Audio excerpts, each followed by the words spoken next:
பைரவி குழப்பத்துல இருக்கும்போது, பைரவிக்கு ஒரு ஐடியா வருது. இதெல்லாம் ஏன் சஞ்சயோட பிளானா இருக்கக்கூடாது? ஆறுமுகத்த சஞ்சய்க்கு பிடிக்கவே மாட்டுக்கு. அப்படி இருக்கும்போது, ச ஆறுமுகத்து மேல பழி போடுறதுக்காண்டி சஞ்சய் இப்படியெல்லாம் பண்ணியிருக்கலாம் அப்படின்ட்டு அந்த கோணத்துல வந்து பைரவி யோசிக்கிறாங்க. ரவி குழப்பத்துல இருக்கும்போது ஒரு நிருபர் பைரவி கிட்ட பேசுறாங்க. அப்ப பேசும்போது அவங்க ஒரு ஆதாரமும் குடுக்குறாங்க. அத பார்த்துட்டு பைரவி ஷாக் ஆகுறாங்க.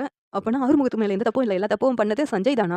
சஞ்சய் சும்மாவே விடக்கூடாதுன்னு சொல்லிட்டு சஞ்சயும் வள்ளியும் பேசும்போது, இங்க பைரவி மறுபடியும் வீடியோ எடுத்துடுறாங்க. அத எடுத்துட்டு கரெக்ட்டா அந்த ஜட்ஜ் வந்து ஆறுமுகத்துக்கு தண்டனை குடுக்கும்போது நிறுத்துங்கன்னு சொல்லிட்டு பைரவி வேகமா வர்றாங்க.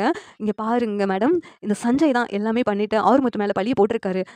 ஆறுமுகத்து மேல எந்த தப்புமே இல்ல. இந்த வீடியோலாம் பாருங்க" அப்படின்னு சொல்லிட்டு பைரவி குடுக்குறாங்க. அத பார்த்துட்டு சஞ்சயும் ஷாக் ஆகி நின்னுட்டு இருக்காங்க.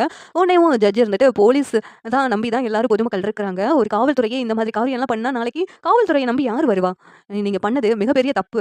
உங்கள நான் சஸ்பெண்ட் பண்றேன் அப்படின்னு சொல்லிட்டு அங்க சஞ்சய சஸ்பெண்ட் பண்ணிர்றாங்க. பைரவியும் செம கோவத்தோட இப்படியெல்லாம் நீ பண்ணுவேன்னு கொஞ்சம் கூட எதிர்பார்க்கல.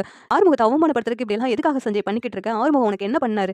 ஏன் இப்படி பண்ணிக்கிட்டு இருக்க? உன் ஃப்ரெண்டுன்னு சொல்றதுக்கே எனக்கு அசிங்கமா இருக்கு. இனிமேல் என்கிட்ட நீ பேசாத அப்படின்னு சொல்லிட்டு பைரவி சொல்றாங்க. உன்னெல்லாம் போலீஸ்ன்னு சொல்றதுக்கே எனக்கே வெட்கமா இருக்குது. நீ எல்லாம் போலீஸா இருக்கிறதுக்கு கூட லாயக்கு கிடையாது அப்படின்னு சொல்லிட்டு பைரவி ரொம்ப திட்டுறாங்க சஞ்சய. சஞ்சய் பைரவி கிட்ட மன்னிப்பு கேட்கறாங்க. என்ன மன்னிச்சுட்டு பைரவி.